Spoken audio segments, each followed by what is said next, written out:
যেই মা জগৎ থেকে বিদায় নিয়ে চলে গেলে ওই মায়ের গুরুত্বটা বোঝা যায়। যেই মা অন্ধকার কবরে চলে গেলে ওই মায়ের গুরুত্বটা বোঝা যায়। ওরে আমার বাবাজি ভাইরা, আজকে জগতের মধ্যে তোমার মা আছে, তোমার বাবা আছে। আজকে তোমার মাকে দেখো না, তোমার বাবাকে দেখো না।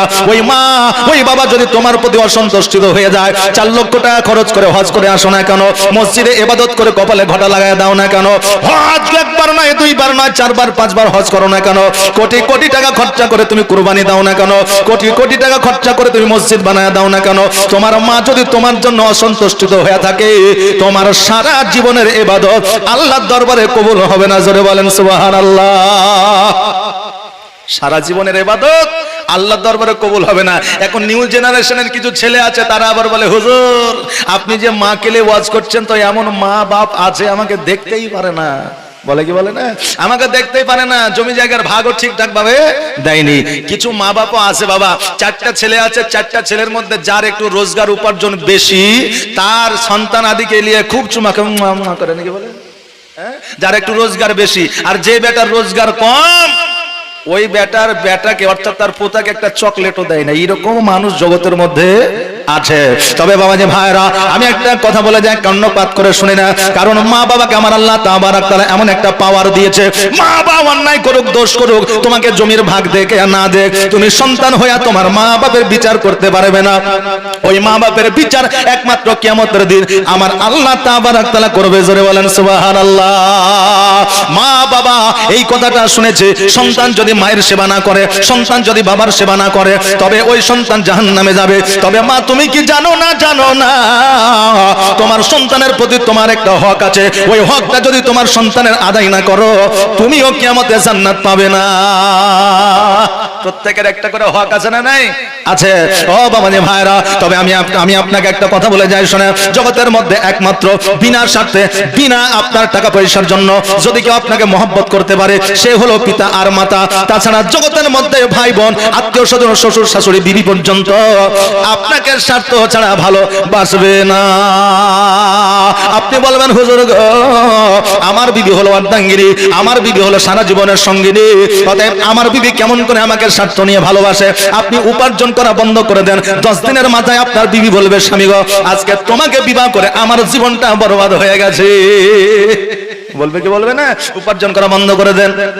শুধু এটাই নয়, এটাই নয়, আজকে আমার মায়েরা মাস গেলে 1000 টাকা লক্ষ্মী ভান্ডারের টাকা পায়। এই জন্য কত স্বামী যে জ্বালাতে আছে, বলতেও পারে না, ফুটতেও পারে না, কারোর সামনে গল্প করতে পারে না। এই জন্য কেউ বলেছে লক্ষ্মী ভান্ডারের মালিক হলো আমার বিবি, কিছু বলতে গেলে হঠাৎ করে মারে ঝাড়ি। বুঝলেন না? এখন স্ত্রীর অ্যাকাউন্টের সঙ্গে স্বামীর ফোন পে লিংক আছে। কথা বললেন, মাসের শেষে যেমনই 1000 টাকা ঢুকেছে, অমনি তার এতে একটু গাফিলতি ছিল বা হয়তো ধার দেনা ছিল, পরিশোধ করেছে। ওর স্ত্রী যদি জানতে পারে যে আমার লক্ষ্মী ভান্ডারের টাকা শেষ করে ফেলাইছে, তো 2 দিন মোটামুটি তরকারিতে লবণ ছাড়া ভাত হবে না। জি, তবে সবার লাই কিছু কিছু বিবি এরকম জগতে আছে, যখন লক্ষ্মী ভান্ডার ছিল না স্বামীরা ভালো ছিল, আর এখন স্বামীরা বলছে লক্ষ্মী ভান্ডার পেয়েছে, স্বামীর যে গুরুত্ব সেটা ভুলেছে। যতটা আমাদের ভালো হয়েছে ততটাই আমাদের খারাপ হয়ে যায়। ও বাবাজি ভাইরা, গুরুত্বপূর্ণ কথা বলে যাও। এবার বলবেন হুজুর গো আমার ভাই কিসের জন্য স্বার্থ নিয়ে আমাকে ভালোবাসে, 1 কাঠা জমি আপনার ভাইকে কম দেন, আগামী কালকে বল্লম নিয়ে বাইরে হবে। হবে কি হবে না? হবে। সন্তানকে আপনি ভালোবাসেন, সন্তান আপনাকে ভালোবাসে, আপনি বলবেন সন্তানের মধ্যে কি স্বার্থ আছে। সন্তানের বিয়ে দিলেন, যুবক অবস্থায় ব্যবসা করার জন্য 4 লাখ টাকা দিলেন না, যখন ওই যুবক যখন দিনের পায়ে দাঁড়াবে, তখন আপনাকে বলবে বাপ গো আমাকে শুধু জন্মই দিয়েছো, আমার জন্য কিছু করে যেতে পারোনি। বলবে কি বলবে না? বলবে। এই জন্য জগতের মধ্যে সবাই স্বার্থ নিয়ে ভালোবাসে, একমাত্র বিনা স্বার্থে যদি কেউ ভালোবাসে সেটা হলো পিতা আর মাতা। জোরে বলেন সুবহানাল্লাহ। ওরে আমার বাবাজি ভাইরা, আমার আব্বা, আপনার আব্বা যখন মাঠে গিয়েছে, চপ্পল ছিল না, কত গরমে রোদ্রের তাপে খালি পায়ে আপনার জঙ্গলে গিয়েছে, জমিতে চাষবাস করেছে, পা ফেটে রক্ত বাইর হয়েছে, কিন্তু ওই বাপ চিন্তা করে না আমার শরীরটা খারাপ হয়েছে, কাজকর্ম করবো না, আমার তো টাকা উপার্জন হয়ে গেছে, আর আমার টাকার দরকার নয়। কিন্তু ওই বাপ নিজের কথা ভেবে নয়, সন্তানের কথা ভেবেছে, আমার যতই কষ্ট হোক না কেন আমার সন্তান যদি ভালো থাকে আমাকে ভালো লাগবে। জোরে বলেন সুবহানাল্লাহ। ওই বাপ সারা জীবন কর্ম করতে করতে শেষ বয়সে ইন্তেকালের সময়ও মাঠের মধ্যে ছিল স্টক করে সে ইন্তেকাল করেছে। কার জন্য সে স্টক করেছে, কার জন্য সে ভাবার চিন্তা করেছিল? নিজের সন্তানের জন্য। এই জন্য বাপ কোনোদিন সন্তানকে স্বার্থ নিয়ে ভালোবাসে না, বিনা স্বার্থে বাপ একমাত্র ভালোবাসে। মা যখন সন্তানকে ভালোবাসে, সন্তানের যদি আপনার জ্বর হয়ে যায়, মায়ের ঘুমটা হারাম হয়ে যায়। সন্তানের জ্বর হয়েছে, কান্না করছে, মা কি ঘুমাবে? যে ঘুমাবে না। মা সারা রাত জেগে থাকে, মায়ের ঘুমটা হারাম হয়ে যায়। মা নিজে না খাইয়া সন্তানকে আগে খাওয়ায়। ওই মা জননীকে ছাড়িয়া আমরা অনেকেই বাপের বাড়ি থেকে শ্বশুর বাড়িতে বসবাস করি। অনেক আছে যে বাপের বাড়ি ছাড়িয়া শ্বশুর বাড়িতে বসবাস করি। শ্বশুর বিয়ে দিল 22 বছর বয়সে, আর সেই দিন থেকে শ্বশুর 500 টাকা 5000 এক বিঘা জমি দিল। এই জন্য বলে যে শ্বশুর অনেক দিয়েছে, বাপ আমার কিছুই দেয়নি। আরে তোমাকে জমি দেখ, জায়গা দেখ, অট্টালিকা দেখ या না দেখ, তোমাকে জন্ম দিয়ে নিজের পছন্দের খাবারকে বিলীন করে দিয়ে নিজে না খেয়ে তোমাকে খাইয়েছে। এরই তো ঋণ তুমি কিয়ামত পর্যন্ত শোধ করতে পারবে না। যে এরই ঋণ তুমি কিয়ামত পর্যন্ত শোধ করতে পারবে না। অতএব শ্বশুর বাড়ি ছাড়িয়া বাপের বাড়ি যদি জীর্ণ কুটিরও হয়, তো বাপের বাড়িতে জীবন যাপন করো। কিয়ামতের দিন আল্লাহর দরবারে তুমি জবাব দিতে পারবে। জোরে বলেন সুবহানাল্লাহ। আব্দুল কুদ্দুস নামে একজন যুবক, যার বাপ ছিল না, মা একাই ছিল। বাপ যদি মাথার উপরে না থাকে, মা কত কষ্ট করে সন্তানকে লালন পালন করে, এটা একমাত্র মাই বলতে পারে, দ্বিতীয় কেউ বলতে পারবে না। কারণ মা পরের জমিতে মুনিশ খাটতে যেতে পারবে না, মা কলকাতায় কাজ করতে যেতে পারবে না, মা চেন্নাই রাজমিস্ত্রি খাটতে পারবে না। ওই মা কত কষ্ট করে একটা সন্তানকে লালন পালন করে, এই একমাত্র মাই জানে, দ্বিতীয় কেউ জানে না। ওই মা যখন আব্দুল কুদ্দুসকে লালন পালন করে বড় করলো, ওই কুদ্দুসের আপনার বিবাহ হয়ে গেল। বিবাহ হয়ে যাওয়ার পরে বৌমা যখন বাড়িতে আসলো, 1 মাস 2 মাস 3 মাস 4 মাস 5 মাস অতিবাহিত হতে লাগলো। শাশুড়ির কথা তার পছন্দ হয় না, বৌমার কথা শাশুড়ির পছন্দ হয় না। ওই বৌমা নিজের স্বামীকে আয়ত্তের মধ্যে নিয়ে আসলেন। আয়ত্তের মধ্যে নিয়ে আসার পরে বলল, ওগো আমার প্রাণের স্বামী, আজকে তোমার বাড়িতে আমি এসেছি। তোমার আব্বা নাই, তোমার মা আছে, কিন্তু তোমার মায়ের ব্যবহার এত খারাপ, আমি এই বাড়িতে টিকতে পারবো না, থাকতে পারবো না। চলো চলো আমার বাপের বাড়িতে চলো। আমার 4টা ভাই আছে, আমার আব্বা আছে, আমার মা আছে, কত সুন্দর টালি বসানো বাড়ি আছে। ওই বাড়িতে আমরা সুখময় করে থাকবো। এই জীর্ণ কুটিরে আর থাকার আমাদের প্রয়োজন নাই। এখন আব্দুল কুদ্দুস দেখলো, তাই তো আমার মা তো আমাকে বাড়ি ঘর করে দিতে পারেনি, শ্বশুরের বড় বড় অট্টালিকা আছে, আমি সেই বাড়িতে গিয়ে আমার জীবনটা যাপন করব। পরের দিন কাঁথা কম্বল নিয়ে বিবিকে নিয়ে বার হয়ে চলে যাচ্ছে। মা জননী দরওয়াজার সম্মুখে দাঁড়ায়া 2 চোখের পানি ছেড়ে দিয়ে বলছে, বেটারে আজকে ছোট্ট থেকে তোমাকে লালন পালন করে বড় করলাম, আজকে তুমি এই অবস্থায় আমাকে ছেড়ে দিয়ে চলে যাবা। ও আব্দুল কুদ্দুস শোনো শোনো, আজকে তুমি ছাড়া আমার জগতে আর কেউ নাই, আজকে তুমি ছাড়া আমার আর কেউ নাই, আজকে তোমাকে নিয়ে তোমার আশাতে আমি বেঁচে আছি। আব্দুল কুদ্দুস শোনো, আজকে তুমি আমাকে ছেড়িয়া চলে যাও না। সন্তান বলল, মা গো আজকে তুমি আমাকে জন্ম দিয়েছো, একটা বাড়ি দিতে পারো না, একটা জমি দিতে পারো না, আজকে তুমি আমাকে কিছুই দিতে পারো না। আজকে আমার শ্বশুরের অনেক কিছুই আছে, আমার শ্বশুরের কাছে গিয়ে আমি জীবন যাপন করব, অনেক কিছুই পাবো।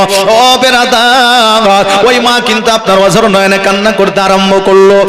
বাবাজি ভাইরা, এই আমার যুবক ভাইরা, তোমাদের বলে দিয়ে যায়, বাপ মায়ের শেষ বয়সে বাপের এসির দরকার হয় না, বাপের ফ্যানের দরকার হয় না, বাপের খাবারের দরকার হয় না, ওই বাপ মায়ের ভালো বাড়ির দরকার হয় না। শেষ বয়সে বাপের মায়ের যদি দরকার হয়, একটু সেবার দরকার হয়। জোরে বলেন সুবহানাল্লাহ। যারা ইদানিং চাকরি বাকরি পেয়েছে বুঝলেন, তারা গ্রাম ছেড়ে দিয়ে শহরে বসবাস করছে। আর শহরে যখন তাদের অফিসাররা জিজ্ঞাসা করে, হ্যাঁ রে ভাই তোমার বাপ মা বেঁচে আছে? বলে হ্যাঁ বেঁচে আছে। বলে তোমার বাপ মাকে কে দেখে? বলে দেখার কমতি নাই। বলে কে আছে? বলে কেউ নাই, আমি তো একটাই বেটা, চাকরি হয়ে গেছে, শহরে বাস করি। তাহলে তোমার বাপ মাকে দেখে কে? বলে দেখার কি আছে জি, বড় বড় টালি দিয়ে বাড়ি করে দিয়েছি, এসি লাগিয়ে দিয়েছি, ঘরের ভিতরে বাথরুম করে দিয়েছে, কোনো টেনশন নাই। আচ্ছা বলেন, শেষ বয়সে বাপের মায়ের কি এসির দরকার হয়? হয় না। কিসের? সেবার দরকার হয়। কারণ শেষ বয়সে বাপ চলতে পারে না, মা মাজায় ব্যথা নিয়ে উঠতে পারে না, সব সময় ওষুধের প্রয়োজন হয়। আমি তাই বলবো, যুবক রে, আজকে চাকরি পেয়ে গিয়ে শহরে বসবাস করিও না, আজকে তোমার বাপ মাকে দেখার জন্য গ্রামেই থাকো। কারণ জান্নাতে যাওয়ার একটাই রাস্তা, সেটা হলো বাপ আর মা। জোরে বলেন সুবহানাল্লাহ। তুমি কোটি কোটি টাকা খরচা করো, কাজে আসবে না যতক্ষণ পর্যন্ত তোমার মা বাপকে সন্তুষ্টিত না করতে পারবা। আসুন বাবা যে একটু এই দিকে যাই। আব্দুল কুদ্দুস কিন্তু বউ নিয়ে চলে গেল শ্বশুর বাড়িতে। 1 বছর 2 বছর 4 বছর 5 বছর অতিবাহিত করতে লাগলো। এইদিকে মা জননী দুঃখিনী মা একাই কিন্তু আপনার জীবন যাপন করে, কেউ নাই কেউ না। ওই মা বৃদ্ধ হয়েছে, ওই মায়ের শরীর চলে না, কিন্তু মা অনেকবার আব্দুল কুদ্দুসকে ডেকে পাঠিয়েছে, কিন্তু কুদ্দুস কোনোদিনই কিন্তু আসে নাই। কারণ শ্বশুরের টাকা পেয়েছে, শ্বশুরের জমি জায়গা পেয়েছে, শ্বশুরের অট্টালিকা পেয়েছে, এই জন্য কিন্তু আসে না। মা অসুস্থ শরীর নিয়ে জীবন যাপন করে। কিন্তু এইদিকে হঠাৎ করে আব্দুল কুদ্দুসের হাতের মধ্যে একটা ফোড়া হইল। ফোড়া বুঝেন তো? ফোড়া হঠাৎ করে একটা ফোড়া হইল। 1টা থেকে 2টা হলো, 2টা থেকে 3টা হলো, 3টা থেকে 4টা হলো। এইভাবে আপনার বাড়তে বাড়তে পুরো শরীরে আপনার ফোড়া হয়ে গেল। আর ওই ফোড়ার মধ্যে আপনার পুঁজ চলে আসতে লাগলো। আর শরীরের মধ্যে যদি পুঁজ চলে আসে, ওই পুঁজ থেকে দুর্গন্ধ বের হয় কি হয় না? জি, পুঁজ থেকে আপনার দুর্গন্ধ বের হয়। এবার ওই দুর্গন্ধ যখন বের হইতে লাগলো, সারা বাড়ির মানুষেরা পেরেশানি হয়ে গেল। এবার ওই 4 ভাই বলতেছে, বোন রে, এই আব্দুল কুদ্দুসকে তার জঙ্গলের মধ্যে ফেলে দিয়ে, কারণ এই গন্ধ আর সহ্য করা যায় না। বিবি বলে, ভাই রে, আজকে তার মায়ের কাছ থেকে আমাদের বাড়িতে নিয়ে এসেছি, আজকে যদি জঙ্গলের মধ্যে ফেলে দিয়ে আসি তার মাকে জবাব দিতে হবে। অতএব কি করা যায়? বলে কি করা যায়? বলে একটা কাজ করো, তিরপালের মধ্যে জড়ে নিয়ে তাকে তার মায়ের গলিতে ফেলে দিয়ে আসো। কারণ হইল জঙ্গলের মধ্যে রেখে দিয়ে আসলে পুলিশ আসবে, প্রশাসন আসবে, আমাদের জবাব দিতে হতে পারে। কিন্তু তার মায়ের দরওয়াজার সম্মুখে ফেলে আসলে আমরা তার সন্তানকে ফিরিয়ে দিয়েছি এটা বলতে পারবো। আমাদের জন্য জেল হবে না, কেস হবে না, ফাঁসি হবে না। তিরপালের মধ্যে জড়ে দিয়া ওই মায়ের দরওয়াজার সম্মুখে ফেলে দিয়ে এসেছে। আর যেমনই ফেলে দিয়ে আসা, ওই দুঃখিনী মা ঘরের মধ্যে থেকে জানতে পেরেছে আমার সন্তান আব্দুল কুদ্দুস আমার দরওয়াজায় এসেছে। জোরে বলে সুবহানাল্লাহ। মা এমনই জিনিস, সন্তান যদি কষ্টের মধ্যে থাকে মা জানতে পারে, সন্তানকে যদি খিদা লাগে মা জানতে পারে, যদি চিন্তায় থাকে মা জানতে পারে। আজকে ওই মা সন্তানের জন্য যদি দোয়া করে দেয়, তার সমস্ত পেরেশান দূর হয়ে যাবে। জোরে বলেন সুবহানাল্লাহ।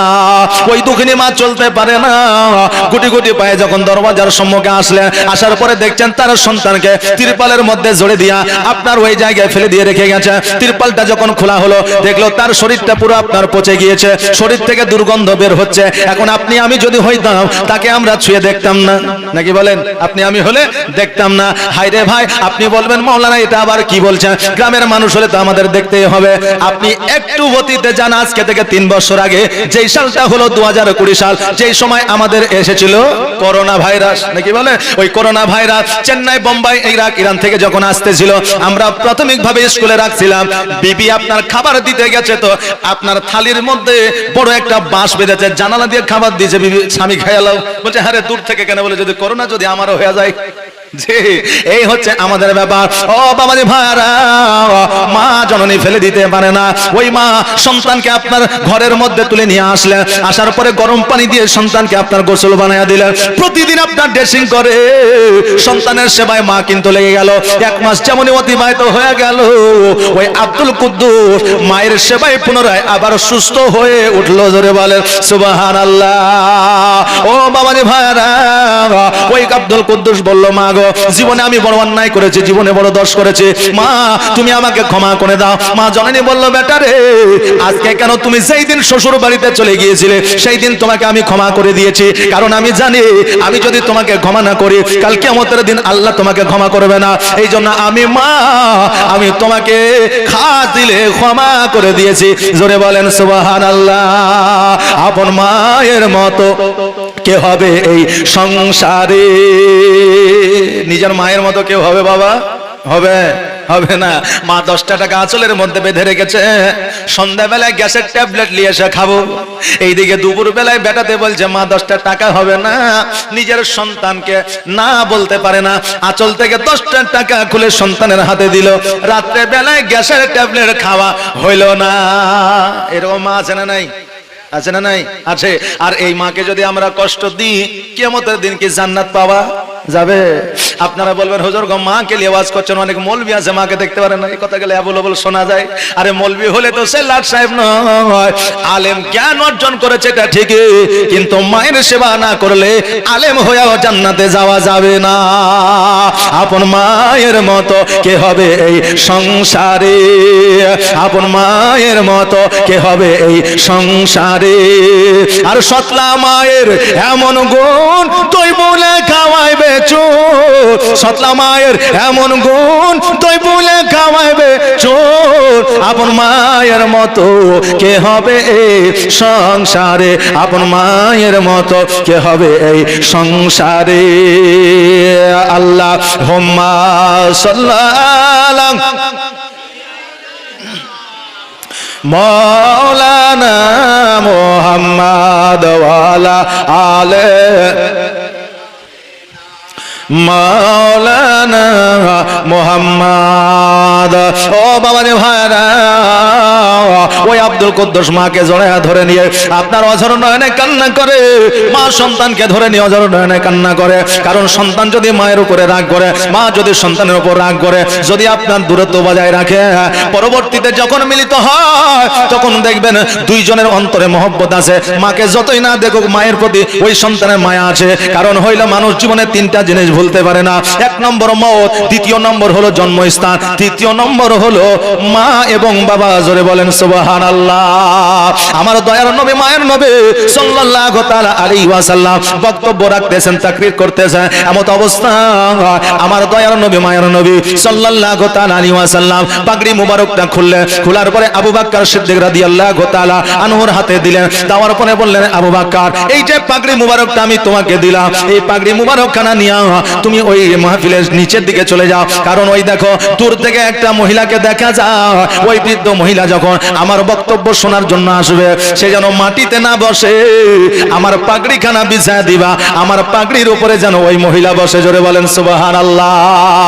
হযরত আবু বকর সিদ্দিক রাদিয়াল্লাহু তাআলা আনহু বলে, হুজুর গো জগতের মধ্যে এমন ভাগ্যবতী মহিলা কে আছে যে আপনার পাগড়ি মুবারকের উপরে বসবে?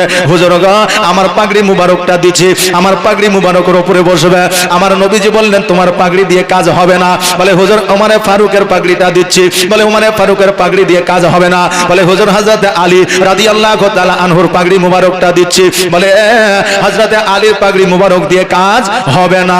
বলে, হুজুর জগতের মধ্যে এমন কে ভাগ্যবান মহিলা আছে যে আপনার পাগড়ি মুবারকের উপরে বসবে? আমার নবীজি দুই চোখের পানি ছেড়ে দিয়ে কান্না করতে আরম্ভ করলে। বলে, আবু বকর রে, 6 বছর বয়সে আমার মাকে হারিয়েছি, 6 মাস বয়সে আমার আব্বাকে হারিয়েছি। জগতের মধ্যে আমি মায়ের স্নেহ যত্ন পাই না, আমার আব্বার কোলে উঠতে পারি না। আজকে আমার মা নাই, আজকে আমার আব্বা নাই। আবু বকর আজকে মা নাই আব্বা নাই বলে কতজন আমাকে পাথরের আঘাত করেছে, আমার শরীরটা রক্তাক্ত করে দিয়েছে। আবু বকর আজকে যদি আমার মা বেঁচে থাকতো, আব্বা বেঁচে থাকতো, আজকে যদি আমার দাদা বেঁচে থাকতো, আজকে মক্কা নগরে কোনো মানুষ আমাকে পাথরের আঘাত করতে পারতো না। আজকে মক্কা নগরের মানুষেরা আজকে আমাকে রক্তাক্ত করতে পারতো না। আজকে উটের ভুঁড়ি আমার মাথায় চাপাইয়া দিতে পারতো না। আবু বকর আজকে আমার মা না, আজকে যে আমার দুধ মাতা ছিল হালিমা, আজকে যে বৃদ্ধ মহিলাটা হেঁটে আসে ওই মহিলাটা আর অন্য কেউ না, ওই মহিলাটাই হলো আমার দুধ মাতা। জোরে বলেন সুবহানাল্লাহ। আজকে আমার ওই দুধ মাতা মাটিতে বসলে আমি তাকবীর করব, আমি নবী সহ্য করতে পারবো না। অতএব আমার পাগড়ি মুবারকটা বিছায়া দাও, ওই পাগড়ি মুবারকের উপরে আমার দুধ মাতা হালিমা বসবে। জোরে বলেন সুবহানাল্লাহ। আজকে আমার নবীজি দুধ মাতার সম্মান যদি এতটা করতে পারে, আজকে আমরা নিজের মায়ের সম্মান আমাদের জন্য কতটা করা জরুরি। নবী আমার দুধ মাতার সেবা যত্ন এইভাবে করলেন, দুধ মাতার এইভাবে আপনার সম্মান করলেন। আজকে আমাদের নিজের মা বাবার সম্মান করা কতটা দরকার এবং প্রয়োজন। বেরাদানে মিল্লাত ইসলামিয়া, আজকে তো আমরা অনেকে অনেক রকমের কথাবার্তা বলি, কিন্তু কেউ ভেবে চিনতে বলি না। কেউ কি ভেবে চিনতে বলি? আমরা টেনশনে নিই না, যা মুখে আসে বলে দিই। বুঝলেন, নানা এই নাতি আর নানি গেছে ডাক্তার দেখাতে, নানির শরীর খারাপ, তো নাতিকে বলছে যে ভাই চ ডাক্তার দেখিয়ে আসি। বলে কোথায়? বলে বহরমপুরে। বলে চলো। এবার টোটোতে করে গেছে ডাক্তার দেখাতে, ডাক্তার দেখা হয়েছে। এবার ডাক্তার দেখে টোটোর উপরে উঠেছে। টোটোর উপরে উঠার পরে নানি বলছে ভাই আমার তো শরীরটা খারাপ করছে, তো কি করবো? তো এখন নাতি বলছে এক কাজ কর নানি, আমার ঘাড়ের উপরে মাথাটা দে দে, একটু আরাম কর, তৎক্ষণাৎ বাড়ি পৌঁছে যাবো।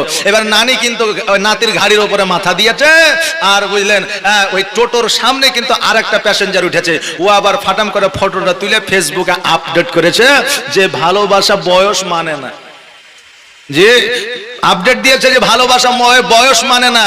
আরে খ্যাপা, আসলে ওইটা আর ভালোবাসা না, আর নানি এটা খেয়াল কর, মুখে যেটা আসবে সেটাই বলে দিলে হবে না। আগে চিন্তা ভাবনা করতে হবে যে কথাটা আমি যেটা বলছি সেটা সঠিক না ভুল। এখন বর্তমানে মা এবং মেয়ের যে বয়স চেনা খুব মুশকিল। কি কথা ঠিক না ভুল? বর্তমানে মা এবং মেয়ে মনে হবে না যে এটা আর মা এটা আর মেয়ে, কারণ মানুষ এখন আপডেট, কথা বুঝলেন না? আর অল্প বয়সে বিয়ে হচ্ছে, সন্তান বড় হয়ে যাচ্ছে। এবার আমাকে আগে ভাবতে হবে যে এটা আসলে আর কে। এখন যদি আমি চট করে বলি এটা আপনার বহিন নাকি, আচ্ছা বলেন, ওই মা লজ্জা পাবে না? পাবে না? যে অনেকে জামাইকে আবার ভাই বলে, মানে শ্বশুরেরও বয়স কম, জামাইয়েরও বয়স বুঝলেন কম। এবার শ্বশুর আর জামাইও মোটর সাইকেলে যাইছে বলে এটা আপনার ছোট ভাই নাকি, বলে আস্তাগফিরুল্লাহ। যেটা কথা বলবেন একটু ভাইবে চিন্তা বলবেন, চট করে মুখে আসলে বলে দেওয়া যাবে না। কি বলছেন আমার নবী পাক সাল্লাল্লাহু তাআলা আলাইহি ওয়াসাল্লাম বললেন, হ্যাঁ আমার উম্মত উম্মতিরা, আজকে 4 লক্ষ টাকা খরচ করে তুমি সোনার মদিনায় যাবে, বাড়িতে তোমার মা খেতে পাবে না, বাড়িতে তোমার মা দুঃখিনী মা ক্ষুধার জ্বালায় থাকবে, ওই হজ তোমার দ্বারা কবুল, তোমার কবুল হবে না। বড় বড় আপনার টাকা দিয়ে পয়সা দিয়ে বড় বড় কুরবানি আপনি দিচ্ছেন, কিন্তু আপনার মায়ের বাড়িতে একদমে গোশত পৌঁছালো না, ওই কুরবানি আল্লাহর দরবারে কবুল হবে না। অনেক পরিবার আছে দেখবেন যে কুরবানির সময় কুরবানি দিল, ভাইয়ের সঙ্গে মিল নাই, বাপের সঙ্গে মিল নাই, মায়ের সঙ্গে মিল নাই, এই জন্য 3 ভাগ করার পরে বাকি যে 2 ভাগ আছে ওই 2 ভাগ ফকির মিসকিন সবাইকে দিল, কিন্তু মায়ের কাছে বাপের কাছে পৌঁছালো না, ভাইয়ের কাছে বোনের কাছে পৌঁছালো না। ওই কুরবানি আল্লাহর দরবারে গ্রহণযোগ্য হবে না। কারণ হইল যে আগে আপনার আত্মীয় স্বজনকে দেখতে বলা হয়েছে, পরে পাড়া প্রতিবেশীকে দেখতে বলা হয়েছে, তারপরে আপনার আদার্স অন্য কাউকে দেখতে বলা হয়েছে। এখন আপনার বাড়ির পাশে যদি খেতে না পায়, আপনি যদি 10 কিলোমিটার দূরে যাইয়া যদি কাউকে খাবার দিয়ে আসেন, তো আল্লাহ তাবারাক তাআলা আপনার ওই খাবার গ্রহণযোগ্য হবে না, কারণ আপনার বাড়ির পাশের মানুষকে আগে খাবার দিতে বলা হয়েছে। কথা কি আমার বুঝতে পারলেন? বাপজি ভাইরা, আমার মায়েরা, আমার দয়ার নবী মায়ের নবী সাল্লাল্লাহু তাআলা আলাইহি ওয়াসাল্লাম বেশি মালুম আসতেন আপনার ওয়াইসকর্ণীকে। ওয়াইসকর্ণীর ঘটনা আমার আগে একজন বক্তা বলতেছিলেন, ওই ওয়াইসকর্ণীকে আমার দয়ার নবী মায়ের নবী সাল্লাল্লাহু তাআলা আলাইহি ওয়াসাল্লাম একটা জুব্বা উপহার দিয়েছিল। এটা জানা আছে তো, জুব্বা উপহার দিয়েছিল। ওই জুব্বাটা হযরতে ওমর ফারুক রাদিয়াল্লাহু তাআলা আনহু নিয়ে এসেছিলেন। হযরতে ওয়াইসকর্ণীকে যখন জুব্বাটা দিয়ে দিলেন, ওয়াইসকর্ণীকে বলে, ওয়াইসকর্ণী তুমি যে আমার নবীকে এত ভালোবাসো, এত প্রেম করো, এত মহব্বত করো, প্র্যাকটিক্যালি কেন নবীকে একদিনও তুমি মদিনায় দেখতে যাও না? ওই ওয়াইসকর্ণী বলেছিল, আমার বাড়িতে বৃদ্ধ মা আছে, যেই মা চলতে পারে না, যেই মা রান্না করতে পারে না, যেই মা বাথরুমে যেতে পারে না, যেই মা চলাফেরা করতে পারে না, ওই মাকে ছাড়িয়া সোনার মদিনায় যাই না। কারণ মাকে ছাড়িয়া সোনার মদিনায় গেলে আমার মা অসন্তুষ্টিত হইতো। আমার মা যদি অসন্তুষ্টিত হয়ে যায়, আমার দয়ার নবী অসন্তুষ্টিত হইতো। আমার দয়ার নবী অসন্তুষ্টিত হইলে আমার আল্লাহ অসন্তুষ্টিত হইতো। আর মায়ের মনে ব্যথা দিয়া মদিনা যাওয়াও যা, না যাওয়াও তা। জোরে বলেন সুবহানাল্লাহ। আজকে আমার মাকে ছাড়িয়া সোনার মদিনায় যাই না, তাই বলে আমার নবীকে দেখি নাই এটা নয়। আমার নবীকে প্রতিদিন রাত্রি বেলায় না দেখলে আমি ওয়াইস করি, নিদ্রায় যাই না। জোরে বলেন সুবহানাল্লাহ। আমার সোনার মদিনা, আমার প্রাণের মদিনা, আমার দয়ার মদিনা, আমার কলিজার মদিনা, যেই মদিনায় শুয়ে আছেন হাবিবে রব্বানা, আমার জানের মদিনা, আমার প্রাণের মদিনা, আমার দয়ার মদিনা, আমার সোনার মদিনা। কত হাজি হজ করিতে গেল গো মদিনাতে, কত হাজি হজ করিতে গেল গো মদিনাতে, তবুও মদিনা দেখে, তবুও মদিনা দেখে হাজিদের জান ভরে না। আমার সোনার মদিনা, আমার আমার প্রাণের মদিনা, আমার দয়ার মদিনা, আমার কলিজার মদিনা, যেই মদিনায় শুয়ে আছে হাবিবে রব্বানা, আমার জানের মদিনা, আমার প্রাণের মদিনা, আমার দয়ার মদিনা, আমার সোনার মদিনা। আল্লাহুম্মা সাল্লি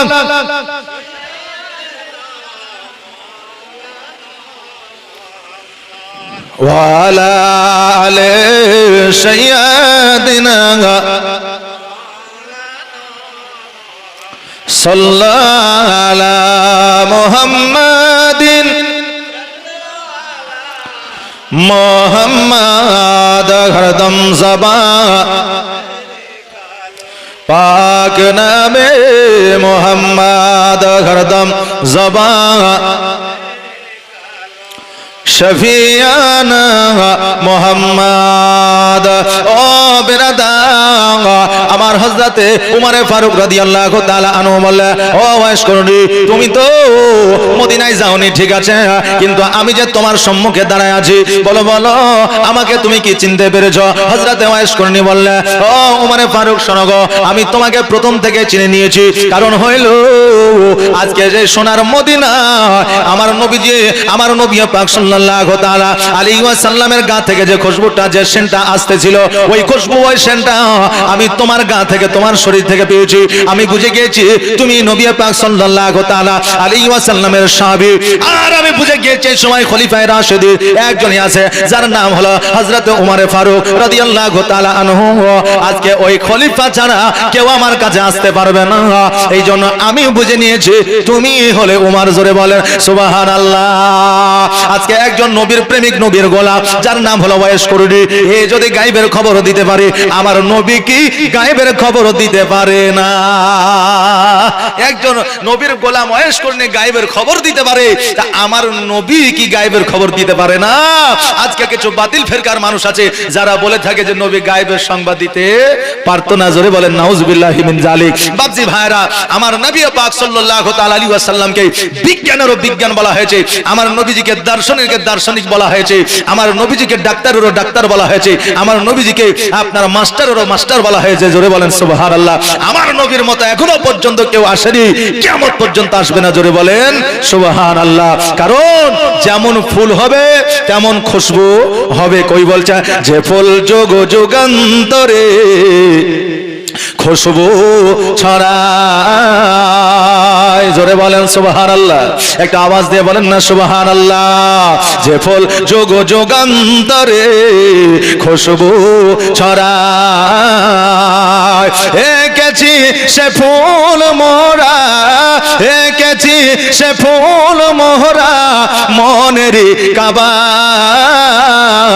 যে ফুল যোগ যুগান্তরে খুশবু ছড়ায়, হাবিবে খোদা তিনি নবী কামলে ওয়ালা, তারই ছোঁয়াতে আজ দুনিয়া উজালা। তারে বিরহে দু চোখ, তারে বিরহে দু চোখ অশ্রু ঝরায়। যে ফুল যোগ যুগান্তরে খুশবু ছড়ায়, যার নাত পেশ করে খোদা খোদা তাআলা, কবি আর কবি গাথে শত সুরের মালা। যার নাত পেশ করে খোদা খোদা তাআলা, কবি আর কবি গাথে শত সুরের মালা। তার প্রেমে পাগল আহমে, তার প্রেমে পাগল আহমে কেঁদে যে বেড়ায়। যে ফুল যোগ যুগান্তরে খুশবু ছড়ায়, এঁকেছি সে ফুল মোহরা, এঁকেছি সে ফুল মোরা মনেরই কাবায়। যে ফুল যুগ যুগান্তরে খুশবু ছড়ায়। হ্যাঁ বাবাজি ভাইরা, আমার নবী পাক সাল্লাল্লাহু তাআলা আলাইহি ওয়াসাল্লামের যে সাহাবী আপনার খলিফায়ে রাশিদিন চারজন ছিল, ইনাদের বিচার ব্যবস্থা এমন ছিল, ইনাদের চলাফেরা এমনই ছিল, আজও পর্যন্ত কেউ ইতিহাসে প্রমাণ করে দিতে পারবে না যে কোন রকমের বিচার গালাত করেছে। জোরে বলেন সুবহানাল্লাহ। বিচার আচার ভুল করেছে এরকম ইতিহাসে কেউ দেখাতে পারবে না। আর বর্তমানে আমাদের এমন বিচারক আছে বুঝলেন যে একটা বিড়ি তো বিক্রি হয়ে যায়, যে ভাই ভাই ঝামেলা করেছে, এখন দেখছে বিচার তো আমার উপর হয়ে যাবে, তখন যে দেশের নেতা মোড়ল তার কাছে গিয়ে বলে ভাই একটা সিগারেট খান, বলে না না আরে খান সিগারেট, এখন একটা সিগারেট দিয়েছে তো বলছে ভাই আমার ভাই খুব জ্বালাচ্ছে, প্রতিদিন হাইসা বললাম লেবার হয়েছে, বিচারটা করে দিতে হবে। এখন দেখছে একটা সিগারেট খাইছে, মানে ইয়ার পক্ষ দিয়ে বিচারটা করতে হবে। কথা বুঝলেন না? সুবহানাল্লাহ মাশাআল্লাহ। এখন বিড়ি সিগারেটও মোড়ল কেনা যায়, কিন্তু বাবজি ভাইরা আমার মায়েরা, আমার খলিফায়ে রাশিদিন আমার নবীজি যিনারা ছিলেন, ইতিহাসের পাতা লক্ষ্য করে দেখেন যে ইনাদের বিচার ব্যবস্থা এমন ছিল যে চাহে তার সন্তান হোক, চাহে তার স্ত্রী হোক, চাহে তার বাপ হোক, চাহে তার বংশ হোক, কোন রকমের ছাড় ছিল না। একজন যুবক হঠাৎ করে একটা পাথরে আঘাত দিয়ে একজন বৃদ্ধ মানুষকে আপনার হত্যা করে দিয়েছে, কতল করে দিয়েছে। ওই বৃদ্ধের দুই সন্তান ওই যুবককে ধরে নিয়ে চলে আসে। ধরে নিয়ে আসার পরে আপনার হযরত ওমর ফারুক রাদিয়াল্লাহু তাআলা আনুর কাছে আপনার জমা দিয়েছে। জমা দেওয়ার পরে বলে আমিরুল মুমিনিন, আজকে এই যুবক আমার বাপকে হত্যা করেছে, কতল করেছে, এর বিচার চাই, বিচার চাই। আমার হযরত ওমর ফারুক রাদিয়াল্লাহু তাআলা আনহু বললেন, শোনো রে, মওতের বদলা হলো মওত, মওতের বিচার হলো মওত। অতএব এই একজনকে কতল করে দিয়েছে, মেরে দিয়েছে, এর বিচারও হবে মওত, একেও কতল করে দিতে হবে, নইলে ফাঁসিতে ঝুলাইয়া দিতে হবে।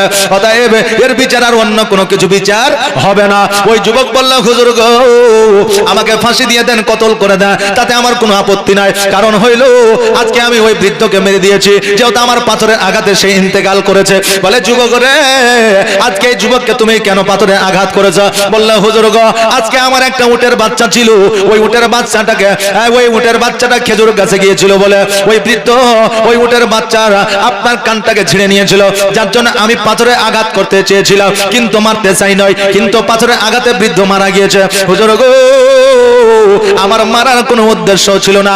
ওমর ফারুক রাদিয়াল্লাহু তাআলা আনহু বললে, আমি তো বুঝলাম ঠিক আছে, কিন্তু যেহেতু তোমার পাথরের আঘাতে মারা গিয়েছে, সেহেতু তোমাকে ফাঁসির মঞ্চে উঠতে হবে, সেহেতু তোমাকে মৃত্যুদণ্ড দেওয়া হবে।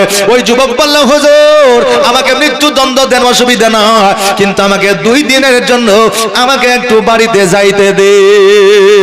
ওমর ফারুক বলল, শোনো, এই রকম বিচার ব্যবস্থা নাই, তবে তোমার জন্য আমি তোমাকে বাড়ি যেতে দিতে পারি, কিন্তু শোনো, তোমার পরিবর্তে কাউকে একজন রেখে যেতে হবে, তোমার পরিবর্তে কাউকে একজনকে রেখে যেতে হবে। তুমি যদি না আসো তাহলে ফাঁসিটা কিন্তু তার হবে যে তোমার পরিবর্তে থাকবে। বললো হুজুর গো, এই জায়গায় আমার ভাই নাই, আমার বিরাদার নাই, এই জায়গায় আমার চাচা নাই, বংশ নাই, এই জায়গায় আমার আত্মীয় নাই, কেউ নাই থাকার মতো, আমি কাকে রেখে যাব? তবে হুজুর আমাকে যেতে দিতেই হবে, যেমন করেই হোক আমাকে একটু যাওয়ার ব্যবস্থা করে দেন। বলে তুমি বাড়ি কেন যাবা, কিসের উদ্দেশ্যে যাবা? বলে হুজুর গো, আমি হলাম বাড়ির বড় ছেলে, আমার 2টা, একটা ভাই আছে, একটা বোন আছে, আমার আব্বা মারা গিয়েছে, মা মারা গিয়েছে, আমার কাছে সমস্ত জমি জায়গা সোনা দানা আছে, আমার ওই ভাই বোনের হকটা বুঝায় দিয়ে আসতে চায়, কারণ ওই ভাই বোনের হকটা যদি বুঝায় না দিয়ে আসি, কিয়ামতের দিন আমাকে জবাব দিতে হবে। স্বর্ণ টাকা পয়সা মাটির মধ্যে পুঁতে আছে, ওইগুলো নষ্ট হয়ে যাবে, ভাইরা অভাবে থাকবে, আমার ভাইরা ক্ষুধার্ত জীবন যাপন করবে। হুজুর গো, কথা দিলাম আমি আবার পুনরায় ফিরে আসবো, আমাকে 2 দিনের মতো ছাড় দিয়ে দেন। ওগো হুজুর, আজকে আমার ভাইয়ের হকটা আমি বুঝায় দিয়ে আসতে যাই। ওমর ফারুক বলল, আমি তো বুঝলাম, কিন্তু তোমার পরিবর্তে কাউকে না রাখলে আমি তোমাকে ছুটি দিতে পারবো না, ছাড় দিতে পারবো না। এমন অবস্থা